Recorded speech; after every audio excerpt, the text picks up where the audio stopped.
విశాఖ తూర్పు ఇక విశాఖ ఈస్ట్ అనేది ఇక్కడ తెలుగుదేశం పార్టీ సిట్టింగ్ స్థానం. ఎంత వైఎస్ఆర్ కాంగ్రెస్ పార్టీ గాలిలోనూ వెలగపూడి రామకృష్ణారావు గత ఎన్నికల్లో విజయం సాధించారు.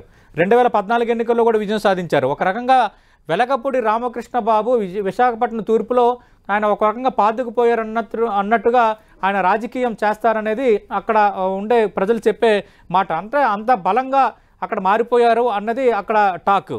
ప్రస్తుతం ఎంవివి సత్యనారాయణ విశాఖ ఎంపీగా ఉన్నారు. ఈసారి విశాఖ ఎంపీగా ఆల్రెడీ బొత్స ఝాన్సీ రంగంలో దిగబోతున్నట్టుగా ఈ మార్పులు చేర్పుల్లో భాగంగా వైఎస్ఆర్ కాంగ్రెస్ పార్టీ హైకమాండ్ ఇప్పటికే ప్రకటించిన నేపథ్యంలో విశాఖ ఎంపీగా ఉన్న ఎంవివి సత్యనారాయణకు చాలా రోజుల కిందట పార్టీ హైకమాండ్ విశాఖ తూర్పుకు సంబంధించి ఇన్ఛార్జిగా నియమించింది. విశాఖపట్నం తూర్పు నుంచి ఎంవివి సత్యనారాయణ ఈసారి అభ్యర్థిగా రంగంలో ఉండబోతున్నారు. ఇక్కడ ఎలాంటి సమస్య లేదు, ఎలాంటి తలనొప్పి లేదు. వెలగపూడి రామకృష్ణబాబు సిట్టింగ్ ఎమ్మెల్యేగా తెలుగుదేశం పార్టీ నుంచి ఇక్కడ రంగంలో ఉండబోతున్న వాతావరణం విశాఖ తూర్పులో కనిపిస్తోంది.